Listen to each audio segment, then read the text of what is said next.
Have you ever looked at the news, or maybe you're reading some new corporate HR policy at work, or just scrolling through social media, and you get this sinking sensation? Oh yeah, like objective reality is just gone. Exactly. Like it's been entirely replaced. Like you're suddenly living in this manufactured emotional echo chamber where the foundational pillars of logic are just, dissolving in front of your eyes. Right, it's a very specific modern feeling. It is. And if you are listening to this right now, if you're a man trying to understand the history of our institutions, specifically how they operated before they were captured by what our source material today identifies as feminist and Marxist ideologies, then this deep dive is custom tailored for you. It really is. Yeah. I mean, we are about to unpack a framework that attempts to explain a massive tectonic shift in Western culture.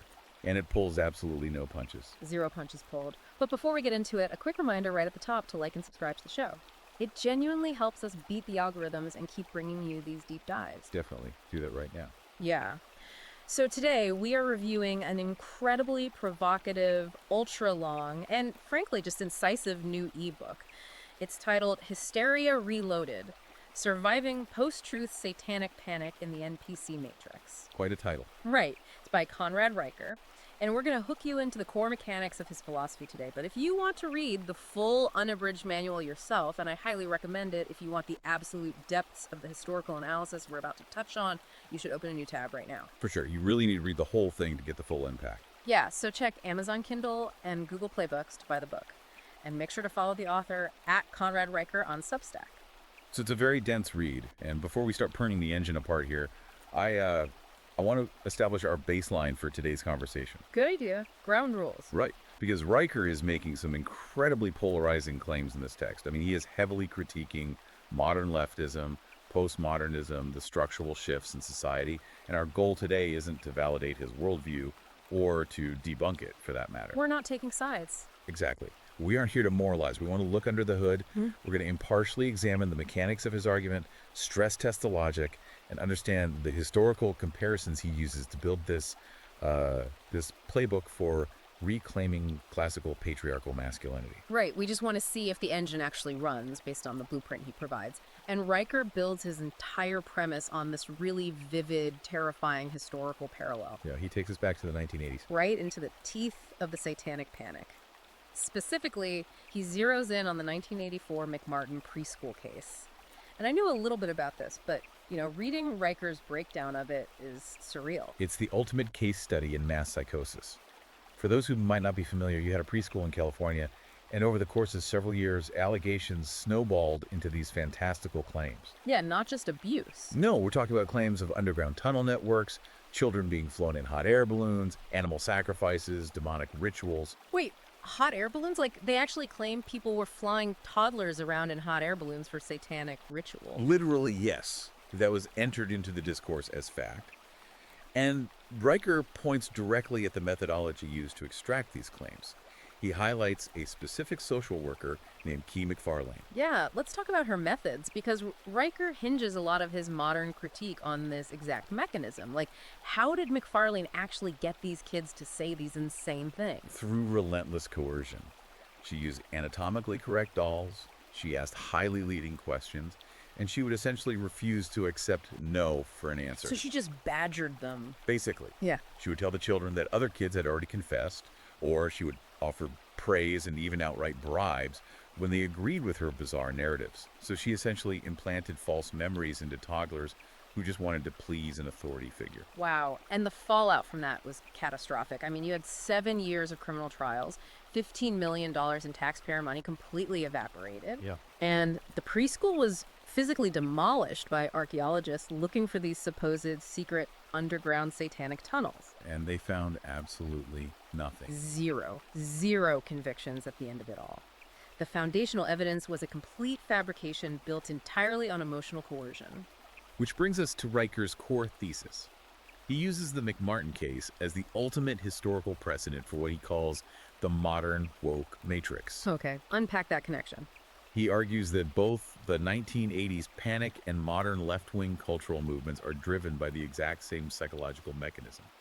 He calls it a hysterical contagion schemata. Hysterical contagion schemata. That's a mouthful. What is the actual mechanism there? It's a sociological phenomenon where emotional consensus completely overrides empirical evidence. Like the crowd decides something feels true, and that feeling becomes undeniable law. Got it. And Riker anchors this in a classical logical fallacy known as the argumentum ad passiones, or the appeal to emotion. In the McMartin case, the prosecution didn't bring forensic evidence to the jury.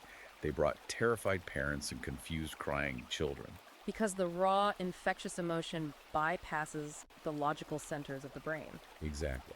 Riker argues that whenever a society elevates this kind of manufactured victimhood and emotionalism above objective patriarchal legal structures, it inevitably regresses to hunting imaginary demons. He paints this incredibly stark image to contrast these two eras, and it really stuck with me. He asks the reader to imagine a stoic father in 1984. Oh, I love this part. Right. A man who was raised on Enlightenment reason. He understands John Locke, he gets Sir Isaac Newton, he applies Aristotelian logic to his daily life. And this man looks out his living room window and watches his entire neighborhood completely lose their minds. Abandoning 3 millennia of rational philosophy. Yes! To hunt invisible demons in a preschool sandbox. And Riker says that today, that exact same hysteria has just been reloaded and repackaged. But instead of targeting imaginary Satanists, the new hysteria targets toxic masculinity and the biological reality of gender. It's a compelling parallel. But where Riker's analysis becomes highly structural, and frankly a bit terrifying, is how he explains the delivery system of this contagion. Because the delivery system changed. Right. In 1984, the panic had friction. It required a daytime TV host like Geraldo Rivera or a primetime news special to spread. People had to sit down at a specific time and watch it. Today, Riker argues, the friction is gone. The contagion is accelerated by social media algorithms that are deliberately engineered by tech companies to trigger the amygdala, the primitive fear center of the human brain. So it's not just a social phenomenon anymore, it's an actual biochemical loop. The platform itself is the contagion. Precisely. The platforms reward moral outrage with an immediate dopamine hit. Riker claims these algorithms feed off a deeply ingrained biological imperative for safety through consensus, which he categorizes as a primitive herd instinct. So if you agree with the mob, you get a rush of digital approval. And when you dissent, you are digitally excommunicated. Over time, this conditions users into what he calls NPC zombies, non-playable characters. Yeah, I see that term NPC thrown around a lot in gamer culture and political memes online, mostly just to mean someone who mindlessly repeats talking points. But Riker is taking it literally here, isn't he? He is. He's saying these people are no longer reasoning entities. They're simply reacting to algorithmic stimuli that perfectly mirror this emotionally volatile hive mind. They're just chasing the next neurological hit of outrage. Okay, let me stress test this a bit, because Riker is essentially saying that building a society based on subjective lived experience instead of objective logic is like trying to build a bridge using feelings instead of physics. Right, eventually the bridge collapses. You can't negotiate with gravity. Exactly. But if this NPC matrix is so wildly disconnected from reality, how does it actually enforce compliance? I mean, a mob on Twitter can ruin your day, sure. But how does this mass delusion enforce itself on a systemic, institutional level? That is the million-dollar question. And Riker's answer points directly at the architecture of our modern information systems. The enforcement mechanism is no longer just daytime TV panic. It is hard-coded into the technology that dictates our access to information. Which brings us to his concept of the Silicon Puppet Master. The AI angle. Yeah, and this part was fascinating because I think most people, myself included, tend to view machines, specifically large language models and generative AI, as these cold, calculating, perfectly objective arbiters of truth. It's just math, right? But Riker completely shatters that assumption. He does. And he attacks the premise of AI neutrality head on. He argues that large language models are the ultimate synthetic delusion. His premise is pretty simple. An AI trained on censored, ideologically possessed data cannot, by definition, generate objective truth. Garbage in, garbage out. Exactly. But it goes much deeper than just the training data. He points to the mechanism of RLHF, reinforcement learning from human feedback. Break that down for the listener. How does that actually work in practice? How does human feedback taint the math? Well, when an AI model is built, it first just predicts the next word based on massive data sets. But to make it conversational and quote-unquote safe, tech companies hire thousands of human raters to grade the AI's responses. Okay. So if the AI outputs a historically accurate but politically incorrect fact, the human rater gives it a thumbs down. Over time, the AI learns to avoid objective truth if that truth violates the ideological boundaries of its raters. And Riker claims this demographic of trainers is heavily skewed toward left-wing, consensus-seeking ideology. Right. So the AI isn't reasoning at all. It's simulating reasoning based on a pre-approved emotional script. It's basically a massive digital Key McFarlane feeding leading questions to society. That is a brilliant way to phrase it, yes. They output consensus, not truth. They hide behind the illusion of machine objectivity. Because it's a computer, we assume it's impartial, while they feed the user-manufactured delusions. And this leads to what I think is Riker's most provocative thought experiment in the whole book, the Turing test of the NPC. Oh, I love this part. Walk us through it. So the classic Turing test asks if a human evaluator can tell the difference between a machine and a human based purely on text conversation. Riker flips it. How so? He argues that in our post-truth society, you can no longer logically distinguish between a biological human who is ideologically possessed by the Matrix and a generative AI bot. Because neither of them are actually thinking independently. Exactly. If you ask a hyper-progressive activist and a heavily censored AI bot to define, say, woman, both will give you a circular, contradictory, socially constructed definition that collapses the second you apply formal Aristotelian logic to it. Wow.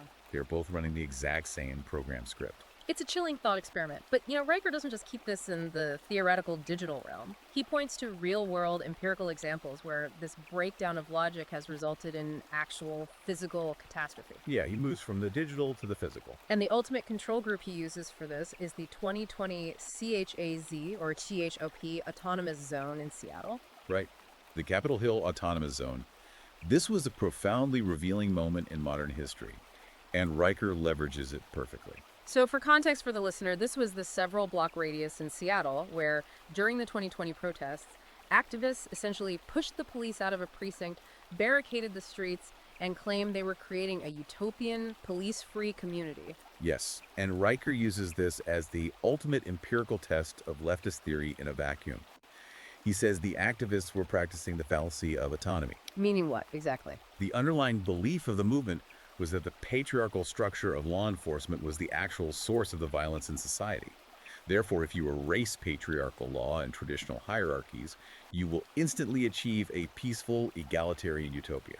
It's the blank slate theory applied to city planning. Exactly. So if I'm understanding his logic, CHAZ is his laboratory experiment. He's saying, look, you remove the traditional structure, you got exactly what you asked for, now what happened next? And what happened next was a rapid, horrific regression into hyperviolence. Riker points out that without the rational, load-bearing structure of masculine law enforcement, human nature doesn't default to peace. Right. It defaults to a Hobbesian state of nature. The power vacuum was immediately filled by street-level tyrants, warlords, and untrained, heavily armed civilians acting as quote-unquote security. And it culminated in absolute tragedy. It did. I mean, within weeks, the zone experienced extortion, assaults, and multiple shootings. The most damning event Riker highlights occurred on July 1st, 2020, when two unarmed black teenagers, Horace Lorenzo Anderson and Antonio Mays Jr., were fatally shot by CHAZ security. Just a wild, uncoordinated burst of gunfire into the vehicle, right? Yes. So the very people who claim to be dismantling oppressive structures built a rogue system that resulted in the deaths of the exact marginalized people they claimed to be protecting.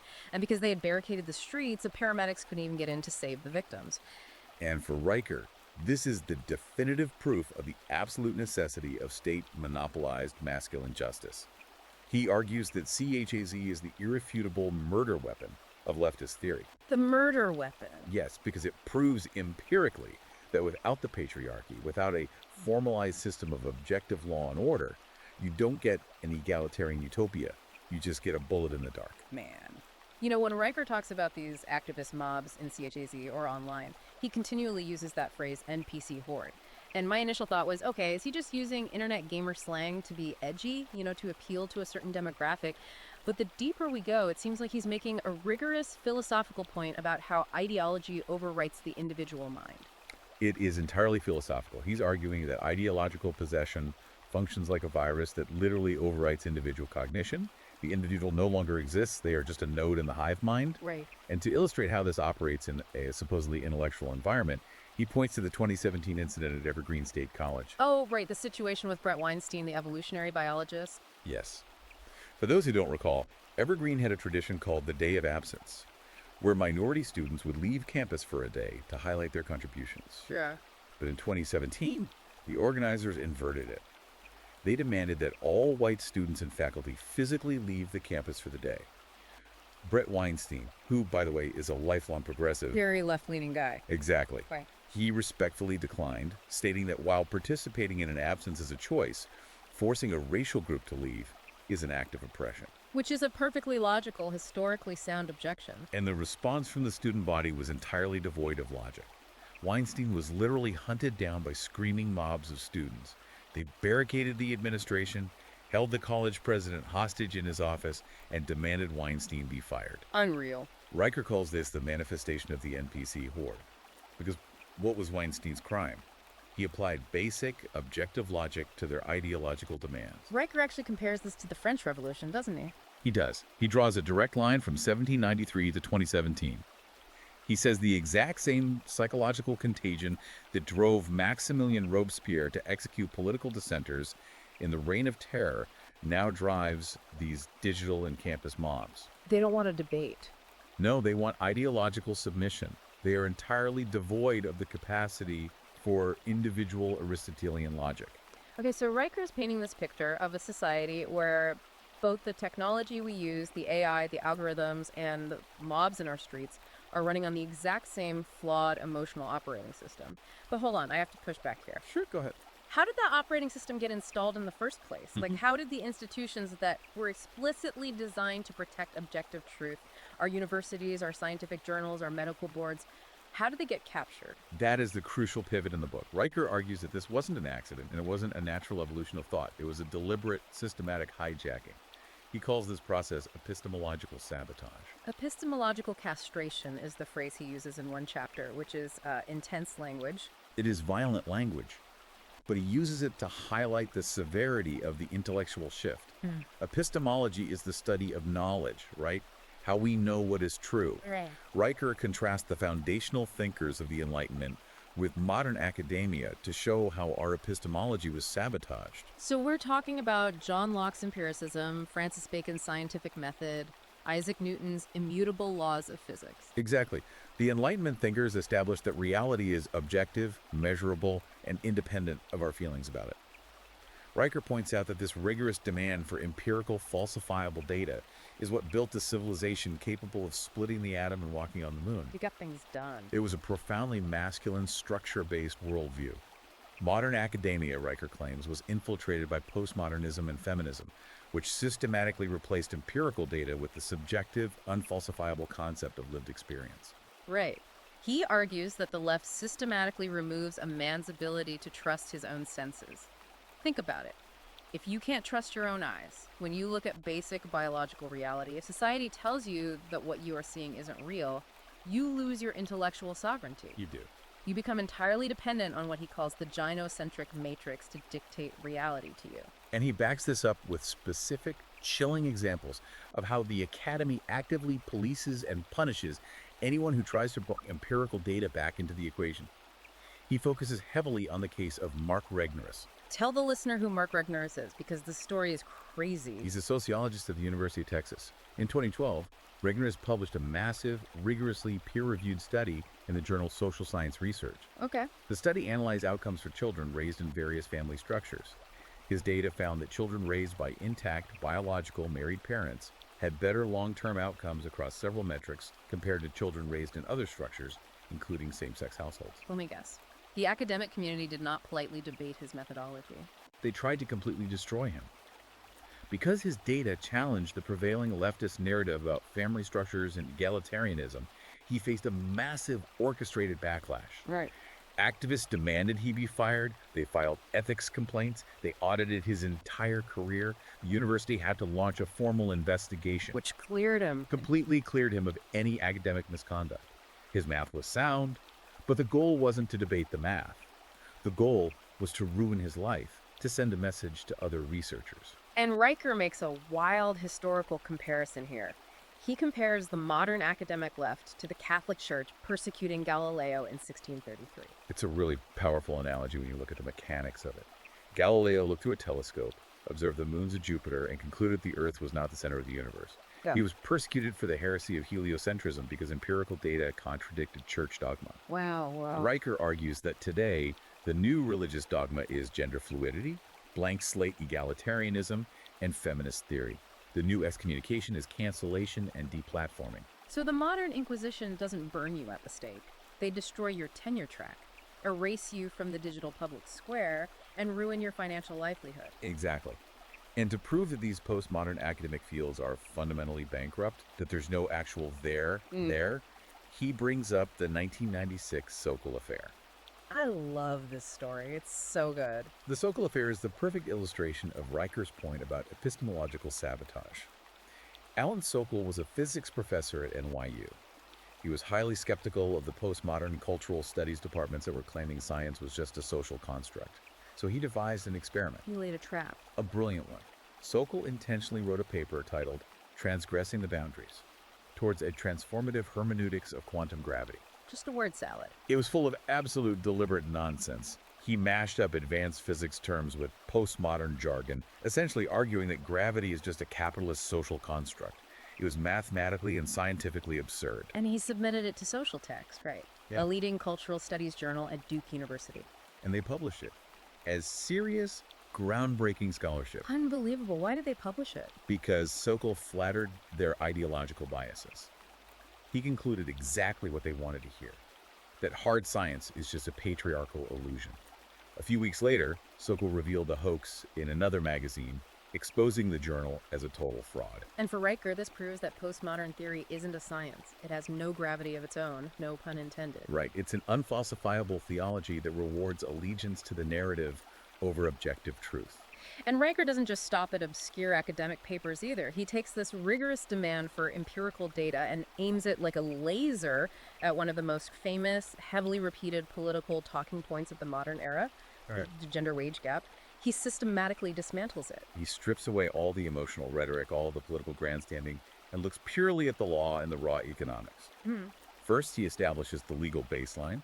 He points out that the Equal Pay Act was signed into law in 1963 by John F. Kennedy. It has been federally illegal to pay a woman less than a man for the exact same work for over 6 decades. Right. I mean, if a corporation was actually doing that, if they could get away with paying women 20% less for the exact same output, capitalism dictates they would only hire women to maximize profits. Exactly. And if they discriminated, they'd face massive class action lawsuits instantly. The foundational premise defies basic market logic. But then Riker moves to the data. He cites the 2009 CONSAD Research Corporation study, and what's crucial here is the source. This wasn't some right-wing think tank. No. This study was commissioned by the Department of Labor under the Barack Obama administration. So what did the Obama administration's own data find? The study found that when you actually control for variables, when you stop looking at a raw aggregate median and start accounting for hours worked, continuous years of experience, overtime, education choices, and the specific fields of industry chosen, the raw gap shrinks to between 4.8 and 7%. Wow. And economists debate whether even that remaining percentage is discrimination or just unmeasured choices. But Riker goes a step further, and I think this is where his analysis gets really visceral. He introduces a concept he calls the biological reality of hazard. He pulls data from the Bureau of Labor Statistics regarding workplace fatality. And the statistics are staggering. The BLS data shows that men account for roughly 92.5% of all workplace fatalities. 92.5%. That is just, that is a massive discrepancy. Because men are taking the dirty, dangerous, high-risk, hyper-demanding jobs that keep civilization running. The deep-sea oil rigs, the high-voltage line repairs in freezing storms, logging camps, underground mines, commercial fishing boats. All the stuff that makes modern life possible. Men are drawn to, or at least willing to accept, these incredibly hazardous roles, and the free market compensates them for that extreme physical risk and the demanding hours. And he frames this as a biological imperative, right? Men sacrifice their bodies, they risk their lives to build and maintain the physical infrastructure of society. Yes.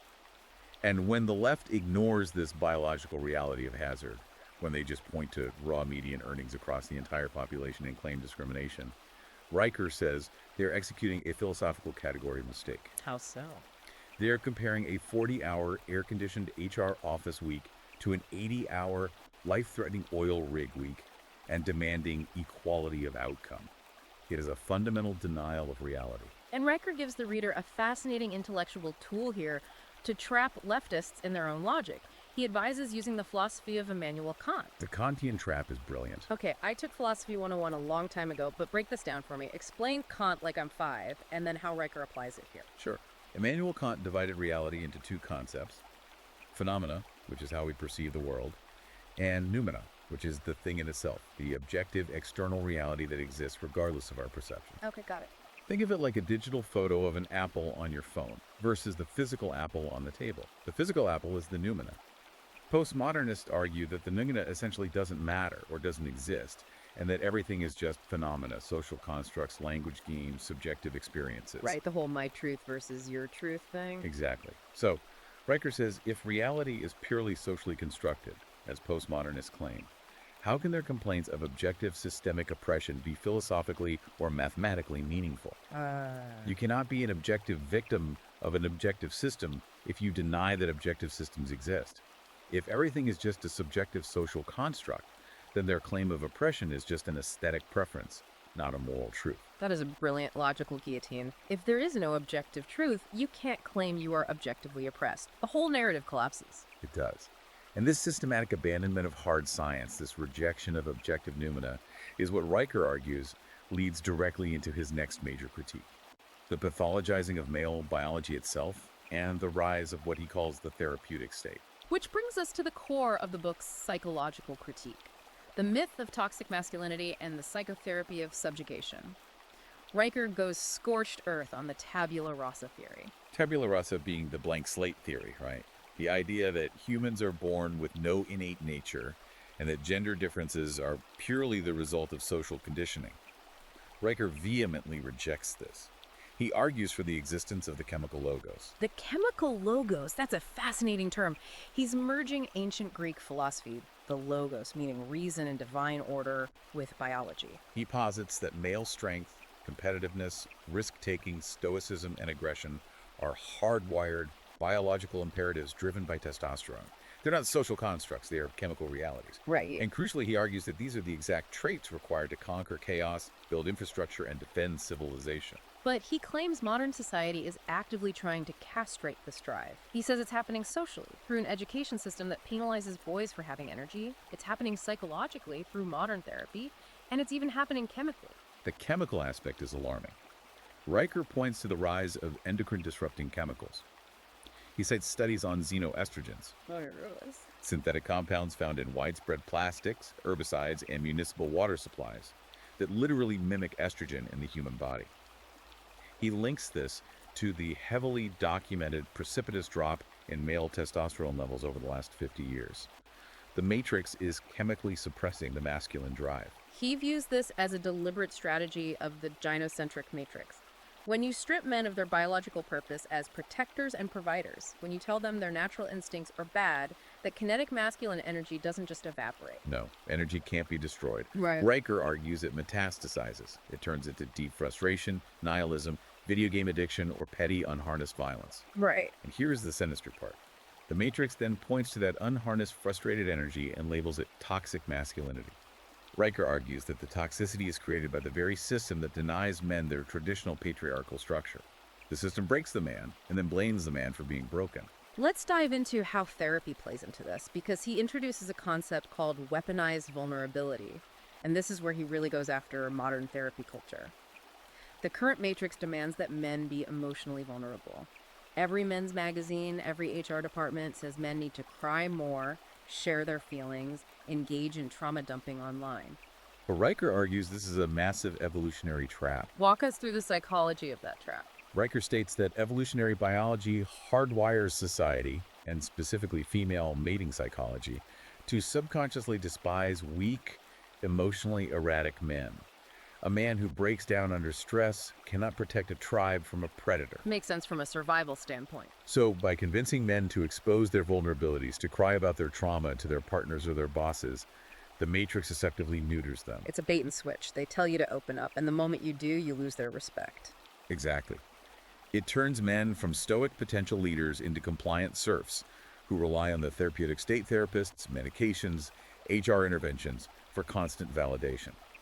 To back this up, He brings in the research of Jonathan Haidt and Greg Lukianoff from their phenomenal book, The Coddling of the American Mind. He uses their work to explain the safetyism fallacy, right? Yes, safetyism is the modern cultural belief that the total eradication of adversity, discomfort, and offensive ideas is a supreme social good.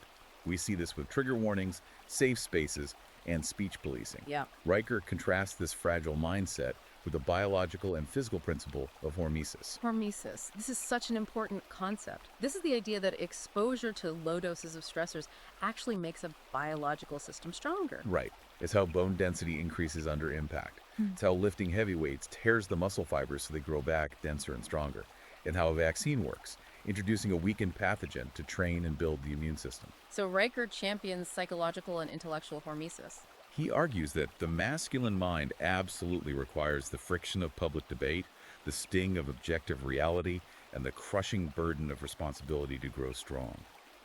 The modern safe space, he argues, is quite literally a psychological regression to the womb. Wow. It is an infantile environment designed to permanently stunt a man's capacity to lead. Riker's contrast between classical stoicism and this modern fragility is just incredible. He uses the Roman general Lucius Quinctus Cincinnatus as the ultimate archetype of what masculinity should be. I want to paint this picture because it's so powerful. Cincinnatus is the absolute gold standard of Stoic pragmatism and duty. The year is 458 BC. Cincinnatus is a former consul, but he has retired to a small farm. Right. Rome is suddenly facing total annihilation from an invading tribe. The Roman Senate is in a panic. They need a savior. They go to Cincinnatus, who is literally in the dirt plowing his own field.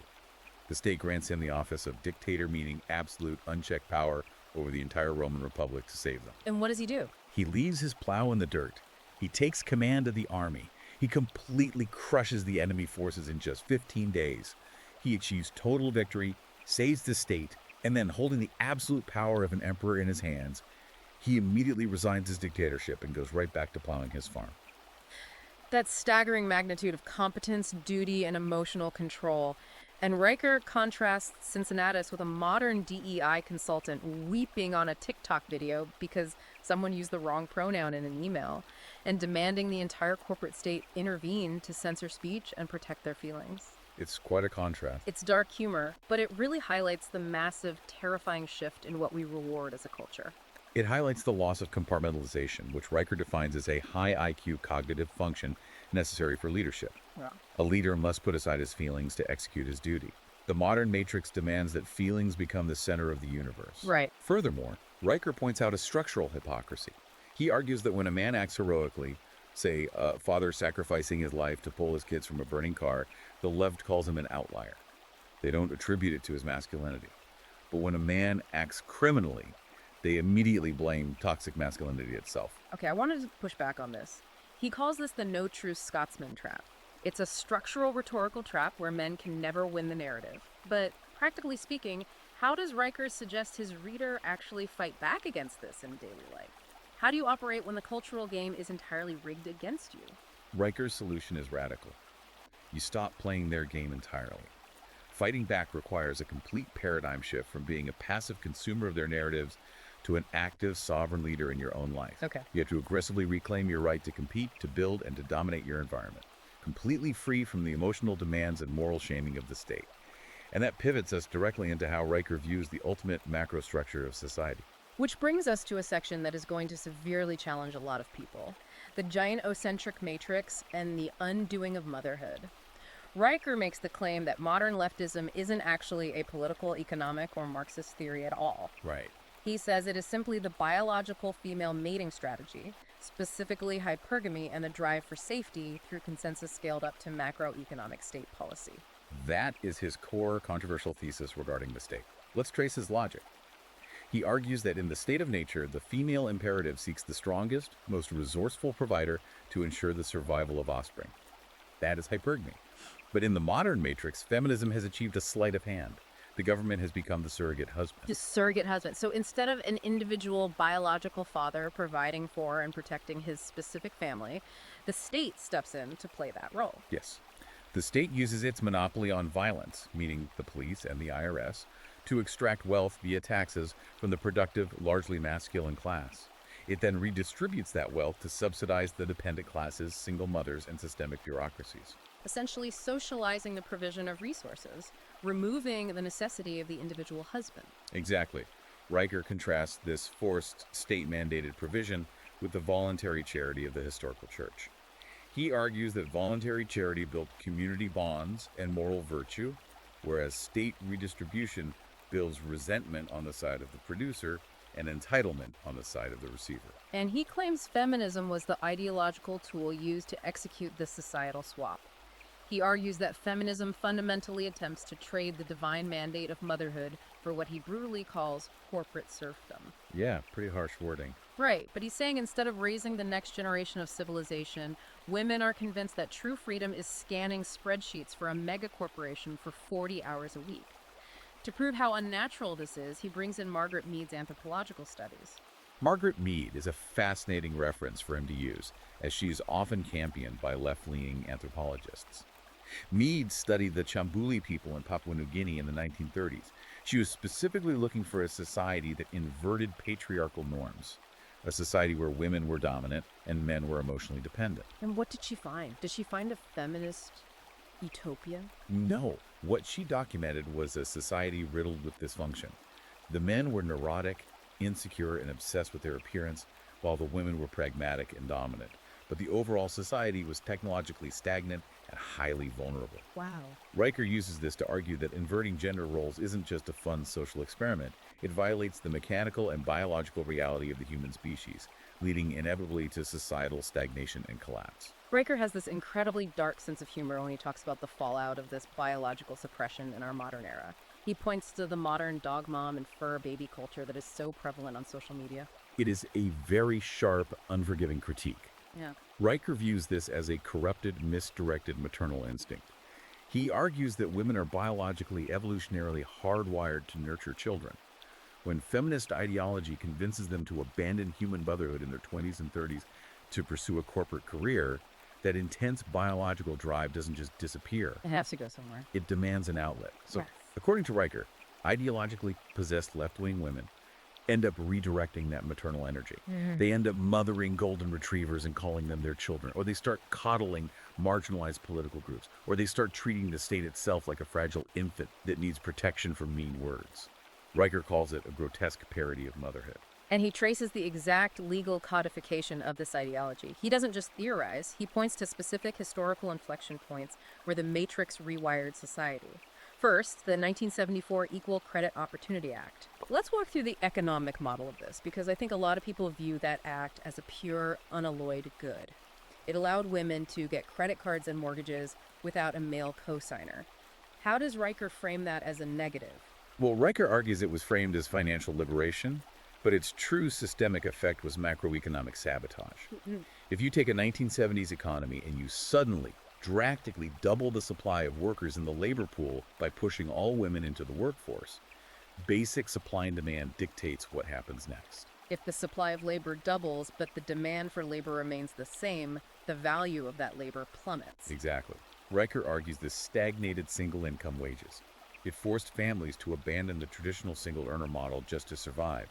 Instead of one man supporting a family, now both the husband and wife have to work just to maintain the same standard of living. Which drives the entire middle class into the modern debt economy and hands massive leverage to the corporate state. Exactly. And the second inflection point he highlights is the 1981 Duluth model. The Duluth model, what did that do? It fundamentally altered how law enforcement handles domestic disputes. Riker argues it integrated feminist ideology, specifically the assumption of male systemic oppression, directly into police procedure. Okay. Under the Duluth model, if police are called to a domestic dispute, procedure essentially mandates the arrest of the male, operating on the ideological assumption that he is the oppressor, regardless of the nuanced empirical reality of the specific situation. But wait, isn't that just a safeguard against domestic violence? How does Riker view that as a tool of the Matrix? For Riker, these aren't just well-meaning policies. They are deliberate mechanisms designed to sever the bond of trust within the family. It positions the state as the ultimate arbiter inside the home, replacing the authority of the father with the coercive threat of state violence. Okay, we've covered a lot of dark territory, but Riker doesn't just leave his reader drowning in doom and gloom. He's essentially spent 5 sections diagnosing a terminal societal disease, and now he is prescribing the cure. Yes, the tactical playbook. He provides a highly specific tactical playbook for the listener to escape this simulation. Exactly. This brings us to his final thesis: syllogistic warfare and reclaiming sovereign masculinity. Riker hands the reader the intellectual weaponry required to defeat the NPC matrix in real time. He demands a return to Aristotle's law of identity. A is A. A thing is what it is, and it cannot simultaneously be what it is not. A tree is a tree. A rock is a rock. It sounds incredibly simple, almost childlike. But Riker argues that the entire post-truth matrix relies on the coerced denial of this fundamental axiom. Right. When the progressive left demands you agree that a biological male is a woman, they are demanding you accept that A is non-A. They are demanding you break your own mind. And Riker says the rational man holds the line. He refuses to participate in shape-shifting semantics. He calls for a return to megalopsychia, Aristotle's concept of the great souled man. the man who stands immovable in his principles, who does not bend to the mob, and who dictates reality through his sheer rational presence and competence. And then he gets into the actual ground-level tactics for debate, which he calls syllogistic warfare. He breaks down the structural traps of the matrix. I think we need to walk through these because they are brilliant rhetorical tools. First is identifying the Motte and Bailey fallacy. The Motte and Bailey is a crucial concept. Think of a medieval castle. The Motte is the heavily fortified safe tower on the hill. The Bailey is the fertile, desirable land down below where you actually want to live, but it's hard to defend. Right. In debate, the Bailey is an indefensible radical claim, like we need to abolish the police or biological sex is entirely a social construct. The activist wants to live in the Bailey. But when you attack that radical claim with hard logic and empirical data, the opponent immediately retreats to the Motte. A safe, reasonable sounding platitude like, oh, we just want equal opportunity and safety for marginalized people. And Riker says the strategy is to never let them retreat to the Motte. You barricade the door. You pin them to the Bailey. You force them to defend the radical claim of abolishing the police with empirical data on crime rates, and you watch their narrative shatter. The second tactic is the meta-debate definition pivot. The matrix relies entirely on fabricated Trojan horse definitions. Words like equity, inclusion, or systemic racism have been redefined by academia to mean equality of outcome enforced by the state. So Riker advises that you violently reject their definitions before the debate even starts. If someone asks you if you support equity, you don't say yes. You demand they define equity. If you accept their premise, you have already lost the debate. And the third tactic, which is arguably the most powerful, is the rational guillotine. I want to roleplay this because I think listeners need to understand how to deploy this in everyday life. Let's say I'm in a corporate HR meeting or, a tense Thanksgiving dinner debate. Okay, let's set the scene. You present a completely logical, data-backed argument about, say, merit-based promotions in the company. Right, I bring the spreadsheet, I bring the numbers, and the opponent, maybe a DEI officer, deploys their emotion as a trump card. They look at me and say, your logic is aggressive. Your insistence on meritocracy makes me feel unsafe. You are harming my mental health. What do I do? You drop the rational guillotine. In the past, a man might apologize or try to soften his tone to accommodate her feelings. Riker says you coldly, unapologetically refuse to accept their emotional state as a valid logical premise. You look them in the eye and say, your feelings of unsafety are irrelevant to the data on this spreadsheet. Feelings are not premises. You sever the emotional manipulation from the logical debate, you force them back into the realm of Aristotelian logic, or you end the meeting. That is a brutal but highly effective tool. But to build a mind capable of doing that, Riker demands what he calls the patriarchal immersion protocol. He says you have to completely abandon modern algorithm-driven media. Cancel your streaming services, delete TikTok, starve the algorithmic beast. Instead, you have to immerse yourself in physical, analog texts. He specifically lists Aristotle's Nicomachean Ethics, Thomas Aquinas, John Locke, Isaac Newton, Marcus Aurelius. And the reason for this physical media is profoundly important. Riker warns of the digital memory hole. Right. Because digital truth in the cloud is fluid. We've seen this happen.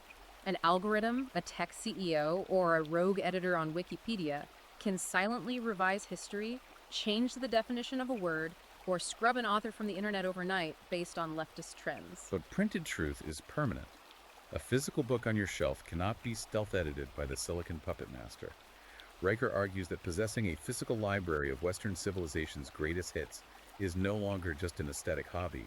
It is a vital matter of survival. I have to challenge this, though. I understand the philosophy, but practically speaking, I can't just delete my email, throw my phone in the river, and go read Aquinas in the woods. I have to operate in the modern economy. Riker anticipates this. He isn't saying you become an Amish hermit. He is saying you build parallel structures. You use the digital world to extract wealth, but you do not let it dictate your reality. You retreat to your physical analog fortress to calibrate your mind. And that leads to his ultimate macro vision, the rational family. The rational family. He views the patriarchal household as the final, impregnable fortress against the matrix. He outlines a very strict classical structure where the father is the executive branch. He handles grand strategy, external provision, and rigid boundary enforcement against the culture. The mother is the legislative branch. She cultivates the internal culture, the warmth, and the emotional bonds of the home. And he backs this up with hard sociological data. He references Dr. Warren Farrell's landmark book, The Boy Crisis, to prove his point. Farrell's data shows irrefutably that father-absent homes produce exponentially higher rates of youth criminality, high school dropouts, poverty, and teenage depression. Riker argues that the state wants to be the sole parent, which is why its policies systematically seek to remove or marginalize the father.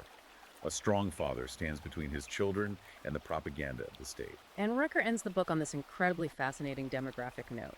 He notes that the leftist matrix actually self-terminates. It contains the seeds of its own destruction. He pulls demographic data from the UN's 2022 revisions, specifically looking at South Korea. South Korea is the canary in the coal mine.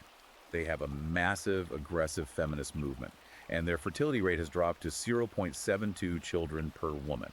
It takes 2.1 just to maintain a population.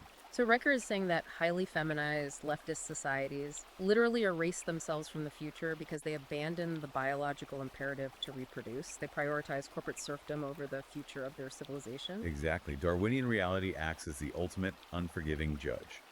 The matrix cannot survive its own contradictions. It will eventually collapse under the weight of its own demographic winter. So, to summarize the action plan for you, the listener, today. Riker says true rebellion isn't holding a protest sign in the street. True rebellion is lifting heavy weights, it's building physical strength, it's mastering martial arts like Brazilian jiu-jitsu. I love the jiu-jitsu analogy. In Brazilian jiu-jitsu, objective reality literally chokes out delusions. You can't debate your way out of a rear naked choke. No, you cannot. You can't claim the mat as a social construct. The mat operates on a rigid, patriarchal hierarchy based strictly on physical competence and empirical reality. Right. Iron and gravity do not care about your pronouns or your lived experience. He also advises securing wealth outside the fiat banking system via cryptography, starving the gynocentric matrix of your capital, and above all, building a traditional analog family. He's essentially telling his audience of red-pilled men to stop complaining about the system on Twitter and instead build a parallel analog civilization based on classical virtues. He is calling for a full epistemological awakening. He wants men to step completely out of the digital simulation, stand on the massive structural shoulders of Newton and Locke, and reassert the law of the father in their own lives. It is an incredibly intense, highly detailed, and radically uncompromising framework. I want to thank you for acting as an impartial sounding board to help us thoroughly dissect the architecture of Riker's argument today. It's a massive amount to process, whether you agree with his conclusions or fundamentally reject them. It is a profoundly challenging text, but understanding the exact philosophical, historical, and psychological arguments being made in this sphere of the culture is absolutely essential for anyone trying to navigate the modern world. I completely agree. And to close out this deep dive, I want to leave you, the listener, with a final provocative thought inspired by the source material. We talked about the digital memory hole and the silicon puppet master. If the digital cloud can be scrubbed, altered, and rewritten in a millisecond by an algorithm programmed by a handful of ideologues, what happens to a society that entirely abandons its physical printed history for a fluid, easily manipulated digital one? It's a terrifying question. Are we truly just one coordinated server wipe away from losing the Enlightenment entirely? How secure is the reality you are staring at on your screen right now? It's something heavy to mull over the next time you blindly scroll through your feed. Remember, if you found this exploration of our institutions fascinating and you want to possess the full, unabridged physical or digital manual we discussed today, open a tab right now. Go to Amazon Kindle or Google Playbook to buy Hysteria Reloaded by Conrad Riker. Support the author and be sure to follow him on Substack at Conrad Riker for more of his ongoing unfiltered analysis. Finally, if this deep dive gave you value, please like, subscribe, and share it. Help us beat the algorithms and keep these rigorous, in-depth conversations coming. Until next time, keep questioning the matrix and stay grounded in reality.